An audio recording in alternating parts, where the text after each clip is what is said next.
Hey everyone, it's Kat, and you may or may not be able to notice, I don't know if the video picks up or not, but I am not feeling well. And my voice is kind of Rachel Ray-ish at the moment. I don't know what it is. I think it's a sinus infection or something. You know, I got it on like Thursday, I was really sick, and then yesterday I was okay, and then today I'm not okay.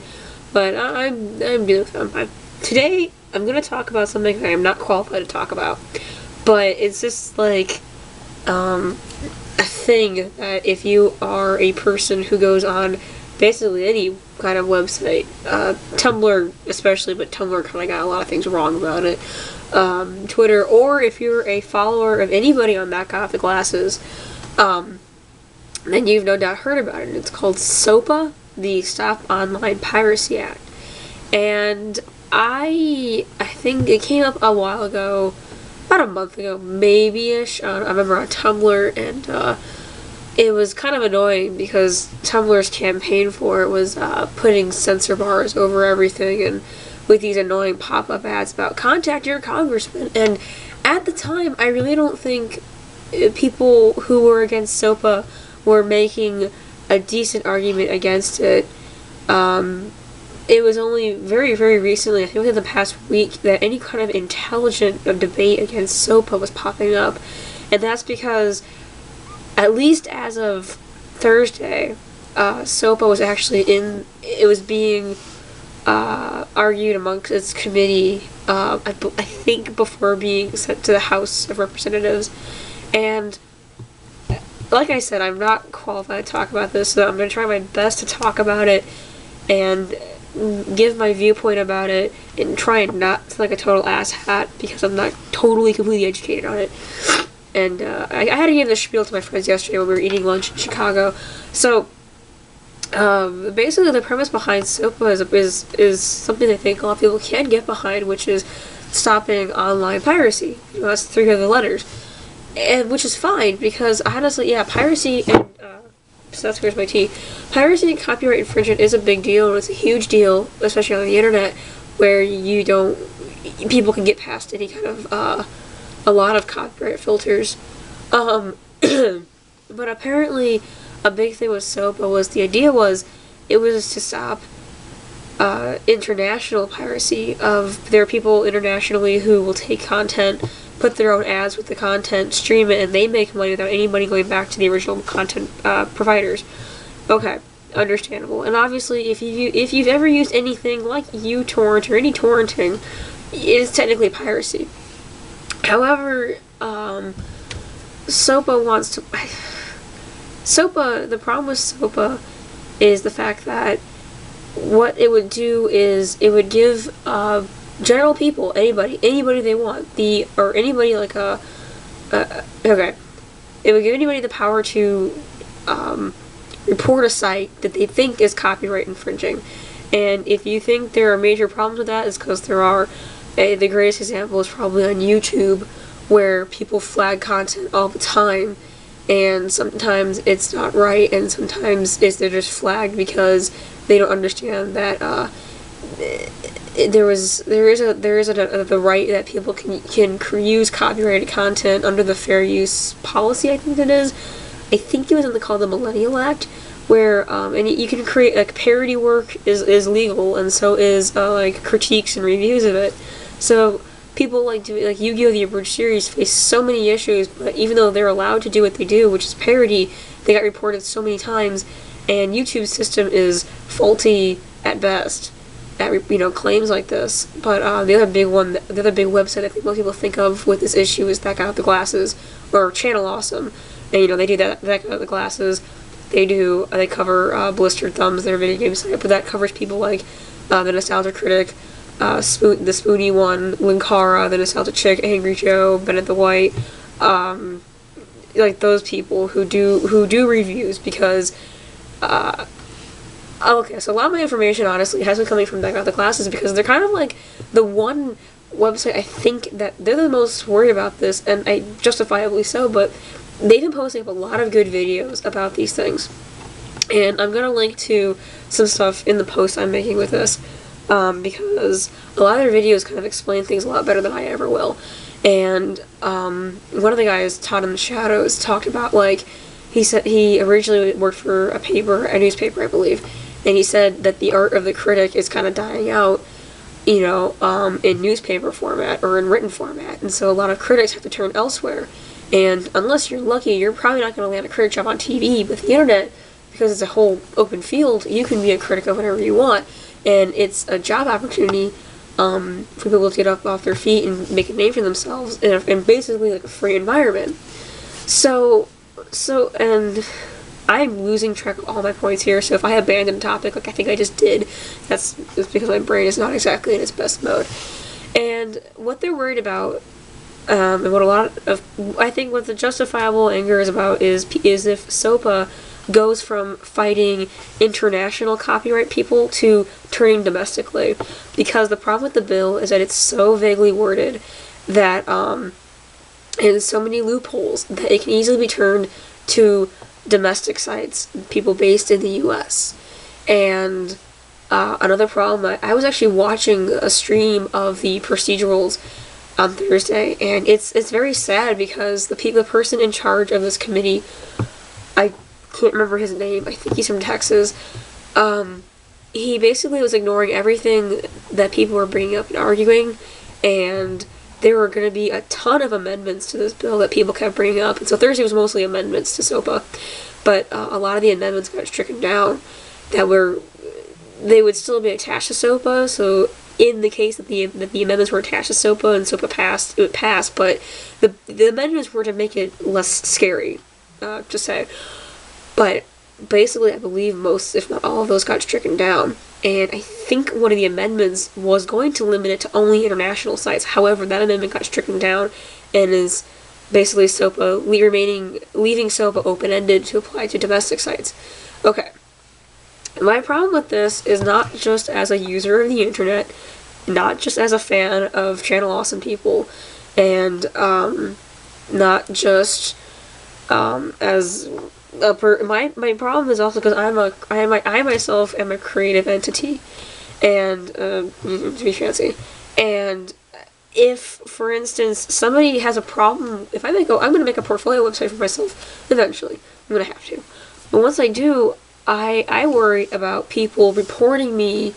If anybody has a problem with anything I make that may use copyrighted content, then they could report me, and my website could be shut down just because one person says that they don't like, that they think I'm infringing on copyright.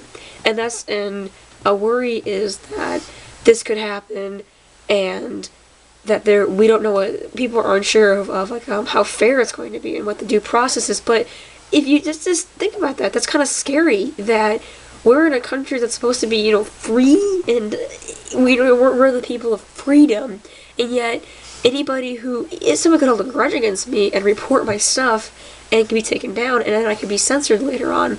And I'm like, this is America, we're supposed to, this is violating constitutional rights, the right, but they could be saying, they're basically lobbying in favor of the entertainment industry. And keep in mind that the entertainment industry fought against VHS tapes and the like, and in the advent of DVRs and Hulu and the like, that they really had to scramble and figure out how to update their business models to accommodate new media, which they really haven't done that all that well. Sorry. But, I mean, for instance, this past semester, my drawing class had it was all about my Doctor Who theme. And one image in particular was actually just a direct a direct photo from someone, and I drew over it. And, if I was to show professionally, I probably would obtain the rights to do it. But, I mean, if I post it up on my website, there could be someone who could come around and be like, hey, and take that down, and I could get delisted, and I could be blocked from the whole internet. And the only way you could find my website would not be through randomthunk.net. If you were to type in randomthunk.net into a URL bar, my website wouldn't come up. But instead, you'd have to know the IP address and get to the site, and that hurts businesses so badly because do you know the IP address of the otaku? How do you advertise your business? And so, for creative people, for these small businesses, that would totally ruin their business. And for me as an artist, that could totally ruin me as an artist if I don't have a web presence or a web identity. But this policy is also on DeviantArt, I notice. There are certain groups that don't allow wallpapers to be submitted to them anymore. The big Doctor Who group on DeviantArt won't allow wallpapers because wallpapers contain images from their photographs or their screen caps, and like all the wallpapers I make, I use the promotional artwork that's released because it's nice and high res. But like for me, I don't see what the big deal is for the mere fact that I am not claiming to have taken the image and I'm not trying to make any money off of it. I am merely creating wallpapers for people who want nice looking wallpapers of a TV show that they like, and spreading those. So there are some groups on DeviantArt where DeviantArt will DeviantArt itself it has like a weird thing with wallpapers. I'm not quite sure what their policy is about it, but there are some groups that say we can get shut down if stuff like this is in our gallery, whatever, so you're not allowed to submit. But there are other groups that do allow. But that's like an issue. And but like the big scary thing is going back to the fact that like somebody could get all up in my business and report me for something that technically I have the right to do. And if you're not aware of this, a lot of artists, there are a ton of artists that will make artwork using pop culture images or images that are, ingrained into our public consciousness. There are like a ton of artists who will use copyrighted Disney characters in their things to get a point across. There was one guy, I forgot his name at the moment, there was a Japanese artist at the SOPA art show in Chicago on 80 Pier that I went to about 2 months ago-ish, and his work was sculptures, but he took figurines of anime characters, a couple I recognize, not many, and he kind of like melted them and put them all together, but you can still see their, like, I don't know how he did it, but he basically combined them all together to make these huge sculpture shapes. It was like a sculpture reception. It was like little sculptures, and then they made a big sculpture. And kind of, I get this feeling that his work kind of makes fun of anime in a sense, but in a justifiable way, where I totally get what this guy was making. But his work is made up of figurines that, he didn't make, and they're figurines of copyrighted images. So, where does that leave him? And, just think of, like, any art that's a parody, or any art that utilizes, like a pop culture thing. Like, what about if a person uses an image of Lady Gaga to try and get some weird point across about, like, how she's this sort of, like, worshipped religious figure. Somebody could, like, to paint a portrait of her, and it could be her representative could get angry and knock on their door and be like, yo, that's not right, because you're doing piracy right there, and you don't own that image. I mean, that's the problem I can see it. Earlier today, I linked to a thing on YouTube, my Twitter account, that I'll link to again in the post. That was a list of companies, etc., that support the SOPA bill. There are several companies opposed to SOPA, like big ones, like Google and Microsoft. There are ones, however, there are a lot that are in support of SOPA. I was on Twitter, I think Comcast is a big one in support of SOPA, but also Nintendo, Sony, CBS, Disney, those are the big ones I can remember. But the funny thing is, there are a ton of photographers in support of SOPA. And I'm gonna end this video with this story. So if you're done with the SOPA thing, you can leave now. Just saying that I'm also going to link to another thing, that the website keeps crashing for me, where you can actually write to your congressional leaders, and you can do it all online, no calling. Basically saying, hey, yo, dog, I hope you vote against SOPA. I'll link to that, but the website for me keeps crashing, so, like, I wonder if there's a ton of people doing it or what the deal is. So please do your part, make your voice heard, because seriously, if you don't say anything, this could seriously pass. That's the problem, is people are too complacent letting things go by. Get your voice heard, please. Thank you. Okay, so my story about the photographer thing. There's a lot of photographers, like a ton. There are a ton of photographers on this list of people supporting SOPA. And I get a chuckle out of this because I'm a very bad person. But a couple weeks ago in my illustration class, my professor gave a lecture, like a PowerPoint about jobs in the illustration field, which is a very much appreciated lecture. Like, it's nice to know about potential for my future. And she brought up she brought up like clip art, and basically like if you were how to be careful with your copyright. And she told us a story about photographers about 10 years ago, I want to say, kind of like when stock image sites became really popular. I use stock images a lot, but honestly my stock images are usually textures. In fact, they're always textures. I don't ever use like people stock images. But there's stuff like, oh crap, what's the big one? Like, I don't know, the one I use is free, it's called Stock Exchange. But the deal with photographers, however many years ago, was they saw the rise of stock photography and they thought, oh, this is great, because what they thought, and this is a summary of what my professor told us, was that they could take an image, they could sell their image to these companies that handled stock photography, and whenever the companies sold those images to other people to use as stock photos, they would give money to the photographer. And so that's something that sounds really easy, because hey, I just take this one photo and I don't have to worry about it can be used how many times, and I don't have to worry about the business part of it. I can just make some money off of it. The problem is that a lot of times actually these images were being dramatically undersold. They would be sold for like 19 cents. And so when you take out the cost that the distribution business wanted to take out, you gave the photographer like 5 cents of that. Because if you took a stock, let's just be honest. I mean, if you want a stock photo, you either want to spend no money or as little money as possible. And so, like, you're not going to spend however much money that a lot of photographers want for, say, prints.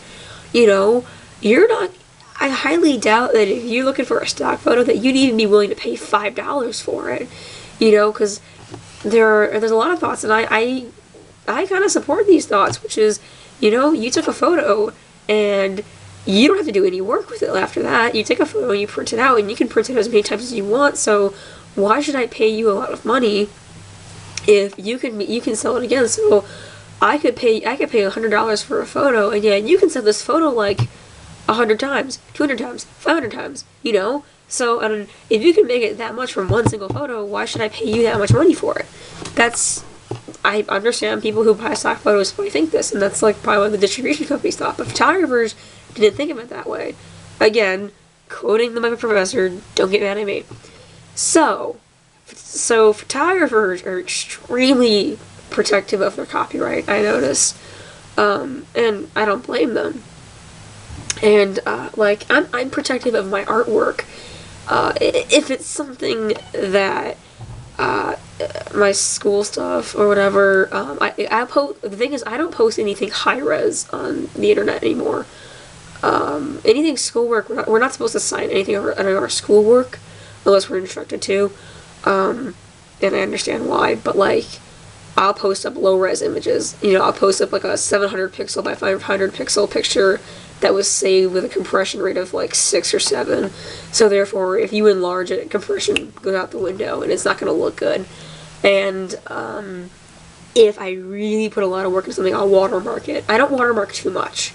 But for instance, like I watermarked my CD mock-up for Tally Hall's Good and Evil that I did for graphic design. I put a watermark on that because I put a lot of effort into that.